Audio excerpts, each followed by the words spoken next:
Yesterday we tried to film this and it fucking sucked. But we're gonna give it another shot today. We're gonna be putting some Miss Palmer's wax on the surfboard I just got. We're rookies, and that's the truth.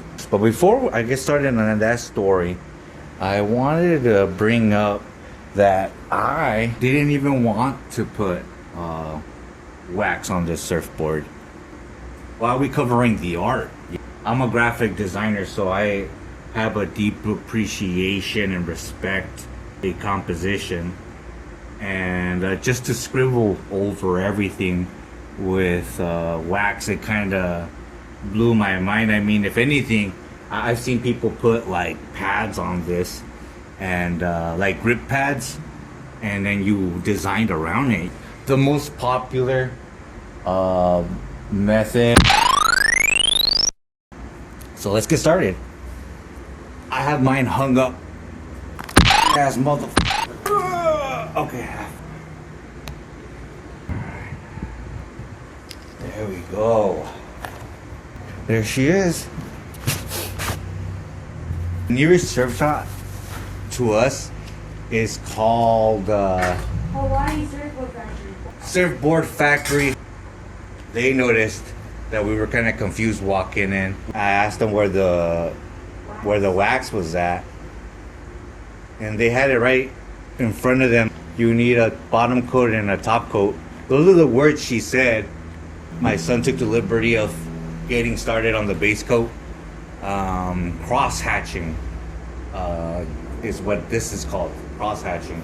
And you only cover the area that you know you're gonna have your feet on.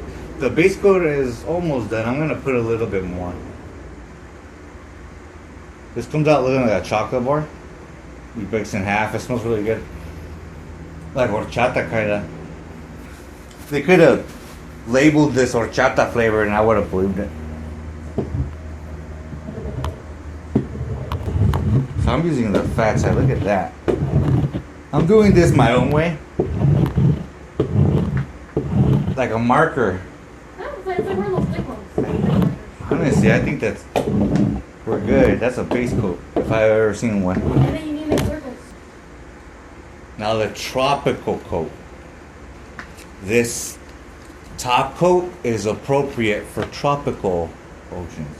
And us being in Oahu, you break it in half. It's like rubber. See that how it breaks? Oh, I thought it snapped. Oh, I thought it was gonna snap. And then circles. Yep.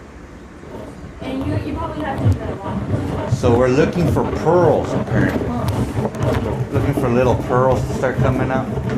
You see the importance of adding wax because my son and I tried it without the wax and that was a straight failure. We went over there and it kept sliding out from underneath us. It sucked. I tried to put it in inflatable until the water. Yeah, right. Everybody kept like surfing right by us and they made it look easy. That looks good, right? Yeah. I think that should be good.